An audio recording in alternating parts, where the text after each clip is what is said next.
সুপ্রভাত সবাইকে। তা বলো, সকলেই 4 দিনের ছুটি কেমন কাটালে? আমার তো হিসেব করে করেই কেটে গেল মহারাজ। বাবা, তা খুব খরচ করে ফেলেছো বুঝি? আমার তো মোহর গুনে গুনেই কেটে গেল মহারাজ। তোমার তো অগুন্তি মোহর, সেক্ষেত্রে গুনতে তো হবেই। আমি মেয়ের বাড়ি গিয়েছিলাম মহারাজ। হ্যাঁ, ছুটিতে একটু না ঘুরতে গেলে হয়? আমি বাড়িতেই ছিলাম, খেয়েছিও কম, যাতে খরচ বেশি না হয় আমার সঞ্চিত ধন। হ্যাঁ, বেশি খেয়ে মোহর সব না উড়িয়ে দেওয়াই ভালো। যাই হোক, তাহলে দেখছি এই 4 দিন তোমরা সবাই খুব ভালোই কাটিয়েছো। হ্যাঁ, না মহারাজ, আমরা এই 4 দিনের ছুটি কেউ খুব ভালো করে কাটাই। মানে এই যে তুমি মেয়ের বাড়ি গিয়েছিলে, বৈদ্য এই ছুটিতে এত জিনিস কিনেছে যে হিসেব করেই কাটিয়েছে। সভাকবি বাড়িতে ছিল কিন্তু কম খেয়েছে, আর মন্ত্রী অগুন্তি মোহর গুনেছে। তাহলে সবাই তো মনের সুখে যে যার কাজ করেছে। মহারাজ, অনেক সময় মুখে শুনে যা ভাবা হয় তা ঠিক হয় না মহারাজ। আমি মেয়ের বাড়ি গিয়েছিলাম কিছু আনাজপত্র আনতে, যাতে বেশ কিছু মাস আমার বাজার করতে না হয়। কারণ এখন বাজারে জিনিসপত্রের যা আকাশ ছোঁয়া দাম মহারাজ। আমিও এই কদিনে ছুটিতে প্রচুর জিনিস কিনে তার দাম হিসেব করতে বসিনি মহারাজ। আমি হিসেব করছিলাম বেতন পেয়ে কোন খাতে কতটা খরচ কমিয়ে গোটা মাস জীবন ধারণ করতে পারবো। আমিও যাতে বেশি না খেয়ে তাড়াতাড়ি আনাজপাতি শেষ করে ফেলি, সেই জন্যই কম কম খাচ্ছিলাম। এরকমের কারণটা কি বুঝতে পারছি না তো। তোমরা তো সবাই যথেষ্ট পরিমাণে বেতন পাও, তাহলে আগে মহারাজ, অপরাধ নেবেন না। আপনার এই বেতনে এখনকার যে পরিস্থিতি, তাতে আমাদের মাস চালানো খুব দুষ্কর হয়ে যাচ্ছে। মহারাজ, আপনি বেতনের দিকটা একটু ভাবলে ভালো হয়। বেতনের দিকটা ভেবে দেখবো মানে কি বলতে চাইছো? বেতন বাড়ান, বাড়ান। অসম্ভব, অসম্ভব। এই তো বিগত 4 মাস আগে বেতন বাড়িয়েছি। তোমরা সবার কাজের পাশাপাশি উপরি আয়ের ব্যবস্থা করো। উপরি আয়? মহারাজ, মাথা ঠান্ডা করুন। একটু ভাবুন মহারাজ, একটু ভাবুন। আমি তোমাদের কথা অনেক ভেবেছি, এবার তোমরাও আমার কথা একটু ভাবো। আমি বেতন বাড়াতে পারছি না, আর আজকের মতো এখানে সভা শেষ করছি। তোমরা সবাই এসো। বেতন বাড়ানোর কথা বলতে সবার কাজ শেষ করে দিলেন, এ আবার কেমন ব্যবহার?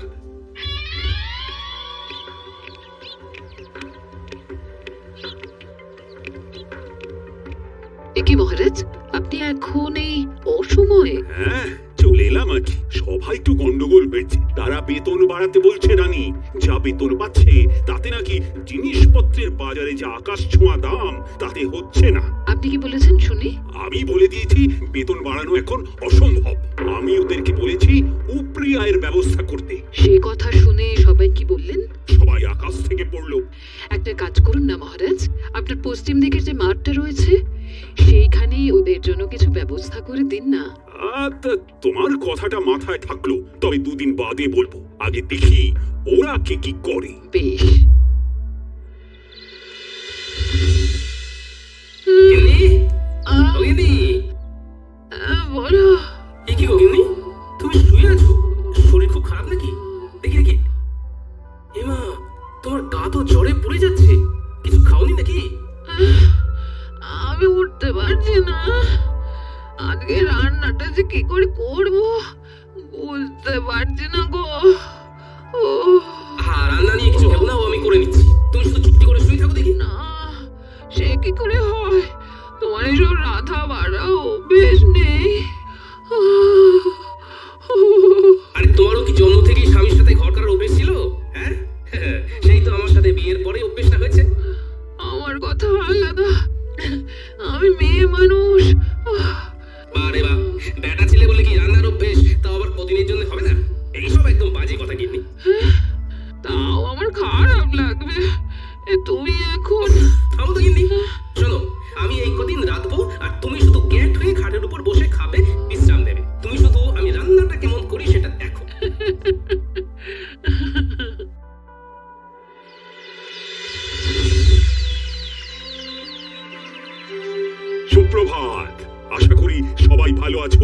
কালকে যা হলো তারপর কি আর ভালো থাকা যায় মহারাজ? দেখো, আমি তোমাদেরকে যা বলার বলেই দিয়েছি। এই যাবৎকাল তোমাদের যখনই যা অসুবিধে হয়েছে আমি পাশে ছিলাম, এখনো আমি পাশে থাকবো। তাই বলে যখন তখন বেতন বাড়ানোটা সত্যিই অসুবিধের। আমি তো শুধু চিকিৎসাই পারি, এর বাইরে তো কিছুই পারি না। তাই তাই কিভাবে যে উপরি আয় হবে অন্য কিছু করে সেইটাই মাথায় আসছে না। মহারাজ যদি একটু উপায় বলে দেন। ও, সেই আমাকেই উপায় বলতে হবে? আচ্ছা, দেখছি।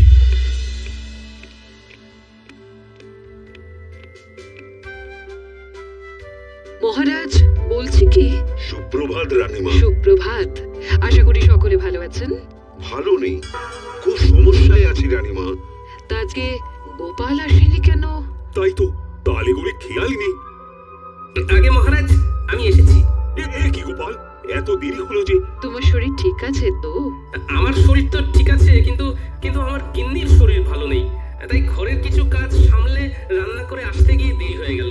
এই রে ও গোপাল, কটা শাড়ি আর চুড়ি এনে দেবো নাকি? গোপাল, তাহলে সুগৃহিণী দক্ষ রাজনী হয়ে গেলে নাকি? হ্যাঁ, দরকার পড়লে যদি হই তাতে মন্দ কি বলুন? সকলে চুপ করুন, বরং আপনারা গোপালকে দেখে শিখুন। সে স্ত্রীর শরীর খারাপে নিজে এগিয়ে এসেছে, স্ত্রীর কষ্টটা বুঝেছে। ঠিকই তো, না কষ্ট বুঝলে হয়? এই বৈদ্যমশাই, আপনি আজই গোপালের বাড়ি গিয়ে ওনার স্ত্রীকে দেখে আসবেন। গোপাল, সত্যি তোমার তুলনা হয় না। থাক, অমন মেয়ে মানুষের কাজ করে আমার সুখ্যাতি পাওয়ার দরকার নেই।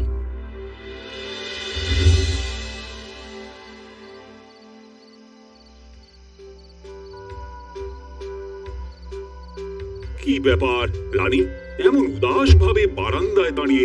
ভাবছি গোপাল কিন্নির কত ভাগ্য ভালো। কেন? এই যে সে এমন এক স্বামী পেয়েছে যে তার সব দুঃখ কষ্ট বোঝে। ও, আর তোমার স্বামী বুঝি সেটা বোঝে না? না, কিছু কিছু সময় বোঝে, আবার কিছু কিছু সময় বোঝে না। আচ্ছা, বুঝেছি। তোমার মন পেতে গেলে আমায় তাহলে একদিন লুকিয়ে লুকিয়ে ঠাকুরদের সরিয়ে তোমাকে রেঁধে খাওয়াতে হবে, তাই তো? আপনি রাঁধতে পারবেন? কি জানি, তবে চেষ্টা করে দেখতে পারি। আমার মনে হয় আপনি আর আপনার সভাসদেরা, মানে গোপাল বাদে কেউ রাঁধতে পারবেন না। এত বড় অপবাদ দিও না রানী। গোপাল ছাড়াও আর বাকিদের ভিতরে কেউ না কেউ নিশ্চয়ই রাঁধতে পারে। বলছেন? আচ্ছা, একটা কাজ করলে কেমন হয়? কাজ? কি কাজ? আপনাকে ওই দিন বলছিলাম না, আপনার পশ্চিম দিকের মাঠটায় ওদের কিছু একটা উপরি আয়ের জন্য ব্যবস্থা করে দিন। হ্যাঁ, তার সাথে এর কি সম্পর্ক? শুনুন, আপনি আপনার সভাসদদের বলুন তারা ওই মাঠটায় নিজের ইচ্ছে মতো তৈরি করা খাবারের দোকান ওই বিকেল বেলার দিক থেকে রাত্রিবেলা পর্যন্ত দিতে পারেন। তাতে কি লাভ হবে? তাতে এনাদের উপরি আয়ও হবে। সবার কাজ শেষ করে তারা অনায়াসে খাবার দোকান খুলে খাবার বিক্রি করতেই পারবেন। হ্যাঁ, দারুণ বলেছে তো। আচ্ছা, তাই খাবারগুলো কি সভাসদেরই বানাতে হবে? এমন কোনো কথা আছে কি? মানে যেহেতু তুমি তখন ওই রান্নার প্রসঙ্গ তুলেছিলে, তাই জিজ্ঞাসা করছি। সেই খাবারগুলো সভাসদেরই বানাতে হবে এমন তো কোনো বাধ্যবাধকতা নেই। তারা চাইলে তাদের স্ত্রী বা বাইরের কারো সাহায্য নিতে পারেন। তবে যারা নিজের হাতে খাবার বানিয়ে বিক্রি করবেন তাদেরকে পুরস্কার হিসেবে 2 থলি করে মোহর দেওয়া হবে। রানী, তোমার প্রস্তাবটাকে আরেকটু পরিবর্তন করে দিই। সভাসদের এমন বলি, বেশ কিছুদিন ব্যাপী পশ্চিম দিকে বড় মাঠটায় একটা ভোজন মেলার আয়োজন করতে চাই। তাই আমার ইচ্ছে, আমার সভাসদেরা এই ভোজন মেলায় হরেক রকম খাবারের পসরা নিয়ে খাবারের দোকান দিক। তার মধ্যে যে সভাসদেরা নিজের হাতে রান্না করবে তারা প্রত্যেকে পুরস্কার বাবদ 2 থলি করে মোহর পাবে, এবং যে সভাসদের খাবারের দোকানে সব থেকে বেশি বিক্রি হবে সে পুরস্কার স্বরূপ 5000টা মোহর পুরস্কার পাবে। অতি উত্তম।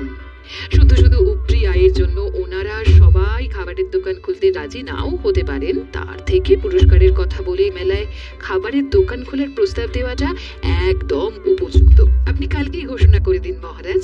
ভাবছি আমিও যদি দোকান দিই তাহলে আমাকে কি পুরস্কার দেবে বলো তো রানী? তা আমি কি জানি।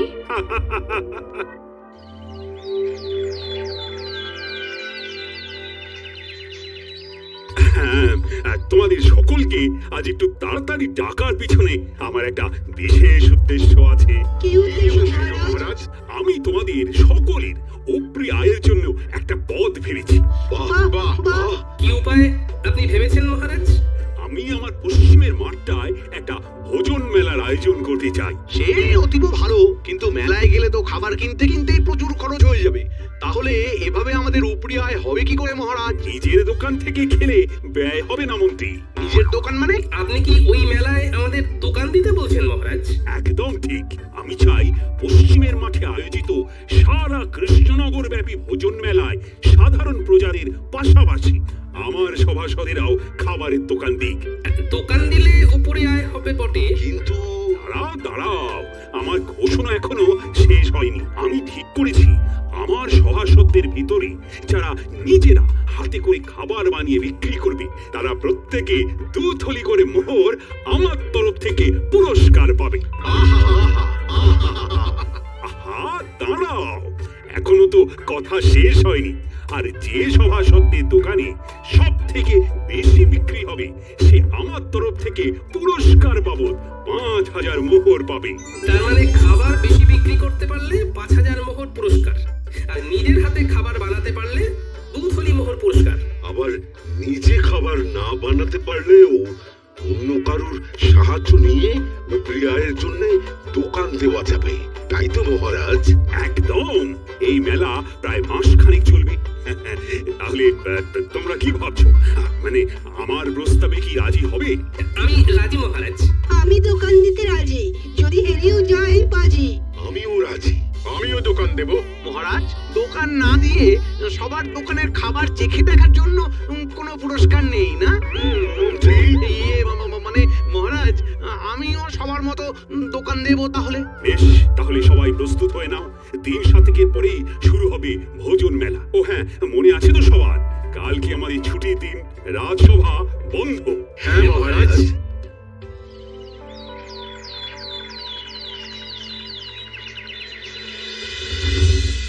গিন্নি, ও গিন্নি, আরে ও গিন্নি, শোনো না। হ্যাঁ, তাহলে তাহলে তুমি বলছো আমি বেশ ভালো করেই জিলিপি, অমৃতি, গজা এসব বানাতে পারবো না? হ্যাঁ, খুব খুব ভালো করে পারবে। তা আমার প্রতি তোমার এত আত্মবিশ্বাসের কারণ কি? আরে বাবা, জিলিপি অমৃতি বানাতে গেলে শুধু ময়দার মিশ্রণটা এই টকটকে গরম তেলের ভিতরে ভালো করে প্যাঁচ দিয়ে গোল গোল আকৃতি করে পাক দিলেই তৈরি হয়ে যায়। আর এই প্যাঁচ দেওয়ার ব্যাপারে কৃষ্ণনগরে তোমার মতো পারদর্শী আর কেউ আছে বলে তো আমার মনে হয় না। ঠিক বলেছো। তোমারও যা পেঁচালো মন, সেই মনের পেঁচের মতো আমায়ও যা সুন্দর করে তুমি জিলিপি, অমৃতি বানাতে শেখাবে। আহা আহা, তারপর আমার পূর্ব অভিজ্ঞতা তো আছেই। যাকে যাক, এই চলো শুরু করি, চলো চলো।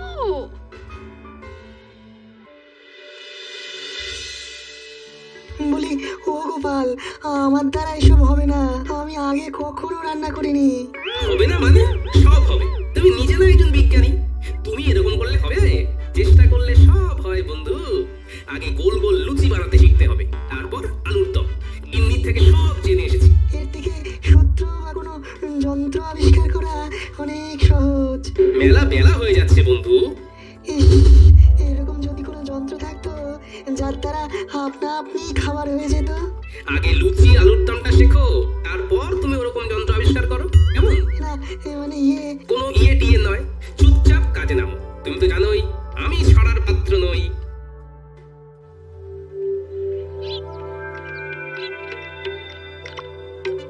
কি হে বন্ধু, কি খবর? বিজ্ঞানী কি রান্না করেছে জব্বর? শিখিয়ে তো এলাম তাকে। একদম ফল পাওয়া যাবে ভোজন মেলায় হাতে নাতে। আহা, কি দারুণ ছন্দ! দেখো তো কেমন বেরোচ্ছে ঘুগনির গন্ধ। কি দারুণ গন্ধ! তা সভাকবি, তুমি কি রাঁধতে পারো? হ্যাঁ, আমি রাঁধতে পারি, তাতে নেই কোনো সংশয়।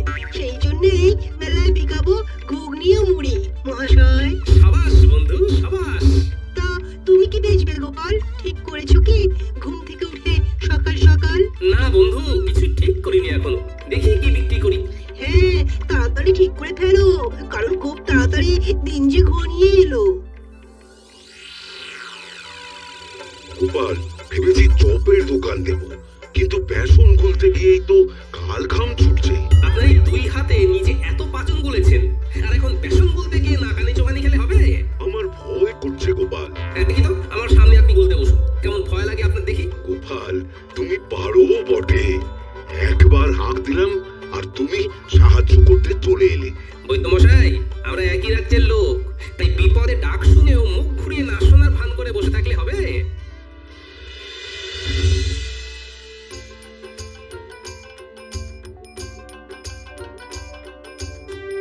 আগো এলে হ্যাঁ, মোটামুটি সবার বাড়ি একবার করে ঢু দিয়ে এলাম, বুঝলে গিন্নি? দেখলাম মোটামুটি সবাই একদম জোর কদমে রান্নার প্রস্তুতি নিচ্ছে। তা তুমি কি বানাবে কিছু ঠিক করলে? হ্যাঁ? এমনিতে বাড়ির রান্না তো বেশ ভালোই করছো। হ্যাঁ, সেটাই তো এখনো ঠিক করে উঠতে পারিনি। সবাই মোটামুটি সেই গতে ধরা রান্নাই করছে। আমায় একটু অন্যরকম কিছু ভাবতে হবে।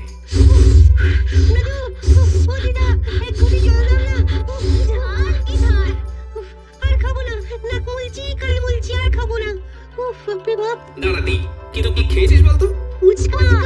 আমার বাবা শহরে গিয়েছিল, তাই ফেরার পথে ওখান থেকে এনেছিল ঝাল ঝাল ফুচকা। জানো তো দাদু, এখানকার কেউই ফুচকার তেমন নাম শোনেনি। গিন্নি, ও গিন্নি, ফুচকার দোকান দিলে কেমন হয়? খুবই ভালো হয়। হ্যাঁ, সেইবারে খুকির বাড়িতে গিয়ে খেলাম, শহর থেকে জামাই এনেছিল, অসাধারণ। কিন্তু তুমি কিভাবে বানাই শিখবে কি করে? হ্যাঁ, এখনো হাতে 4-5 দিন সময় আছে গিন্নি। শহরে গিয়ে শিখে আসবো কালকে, তারপর ভোজন মেলায় ফুচকা বিক্রি করবো। আহা, শুধু খাবারের মেলায় কেন, গোটা কৃষ্ণনগরে তুমি বিক্রি করবে। এখানকার কেউ জানে না এই ফুচকার নাম। ভালো লাগলে না, এই প্রচুর প্রচুর বিক্রি হবে। তা ঠিক, আর মহারাজ এটাও বলেননি যে খাবার শুধু ভোজন মেলাতেই বিক্রি করতে হবে। আমি কিছুক্ষণ দোকানে থেকে ফুচকা তৈরি করে ঠেলা গাড়ি নিয়ে ফুচকা বিকোতে বেরিয়ে যাব। তারপর তুমি আর ন্যাপলা, পুটি, গুলটে দোকান সামলাবে। দাদু, তুমি চিন্তা করো না, আমরা সব সামলে নেব। দারুণ দারুণ জিনিস খাওয়ালে গোপাল, অপূর্ব স্বাদ। পুরটা খাসাও মেখেছো গোপাল। শুভেচ্ছা বন্ধু, একদম অন্য ধরনের জিনিস খাওয়ানোর জন্য। আর অসংখ্য ধন্যবাদ আমাকে লুচি আলুর দম শিখিয়ে দেওয়ার জন্য। আরে দূর, কি যে বলো, তা বিক্রি কেমন হচ্ছে? আমার দোকানেও মন্দ নয়। আমার দোকানেও তোমার কল্যাণে বেশ ভালোই বিক্রি হচ্ছে। বাহ, শুনে ভালো লাগলো। হ্যাঁ গো, আর দেরি করো না, দেরি করো না। ফুচকার ঠেলাটা নিয়ে গুলটিকে সঙ্গে করে নিয়ে রওনা দাও, আমরা দোকান সামলে নিচ্ছি। হ্যাঁ, ঠিক বলেছো গিন্নি। এই গুলটে, চল চল চল।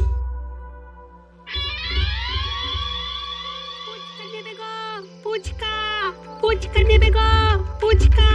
ভোজন মেলায় গোপালের বিখ্যাত ফুচকা। এক মোহরে 7টা, খেয়ে যাও খেয়ে যাও, এক মোহরে 7টা। ফুচকাটা আবার কি? হ্যাঁ, আমি বুঝেছি ফুচকা কি। তাও আবার খাবারের মেলায় গোপালের বিখ্যাত ফুচকা।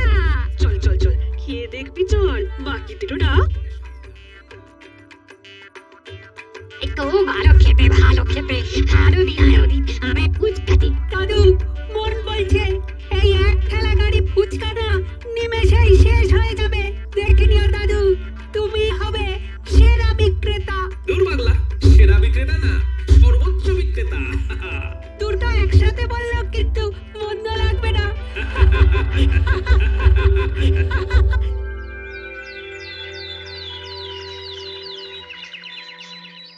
গুনো গুনো খাজাঞ্চি গুনো, কার কত আয় হলো দেখি। মন্ত্রীটা হলো 1, 2, 3, এই সর্বমোট 300 মোহর। তবে মন্ত্রী মশাই নিজেই সব বানিয়েছেন।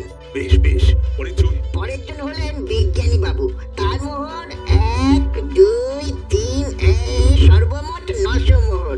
ইনিও নিজের হাতেই খাবার বানিয়েছেন। এই বিজ্ঞানী আমার থেকেও বেশি আয় করেছে, এ কি কপাল! হ্যাঁ, এরপর সভাকবি, ওনার মোহরের সংখ্যা হলো 1, 2, 3, সব মিলিয়ে 850 মহারাজ। ইনিও নিজের হাতে খাবার তৈরি করেছেন। বাহ বাহ বাহ, চমৎকার। তারপর এরপর বৈদ্যমশাই, ওনার মোহর হলো 1, 2, 3, 600 মোহর মহারাজ। ইনিও নিজেই চপ বানিয়েছেন। এরপর গোপাল, মোহর হলো 1, 2,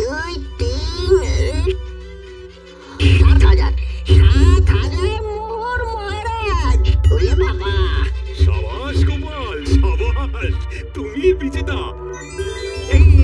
এই ফলাফল মানি না, কারণ গোপাল শুধু ভোজন মেলায় নয়, সারা গ্রাম সারা রাজ্য ফুচকা বিক্রি করেছে। মন্ত্রীমশাই, মহারাজ শুধু বলেছিলেন ভোজন মেলায় খাবারের দোকান দিতে। উনি এর পাশাপাশি এরকম কিছু বলেননি যে সেই খাবার কেবলমাত্র ওই মেলা ছাড়া মেলার বাইরে কোনোভাবেই বিক্রি করা যাবে না। তাই আমি আমার ফুচকার বিক্রি বাড়ানোর জন্য মেলা ছাড়াও মেলার বাইরে এই রাজ্যের অন্যান্য গ্রামেও বিক্রি করেছি। সুতরাং আমি জানি আমি কোনো অন্যায় বা অসততার কাজ করিনি। আমি গোপালের এই যুক্তিকে খণ্ডাতে পারবো না, কারণ গোপাল একদম অকাট্য যুক্তি দিয়েছে।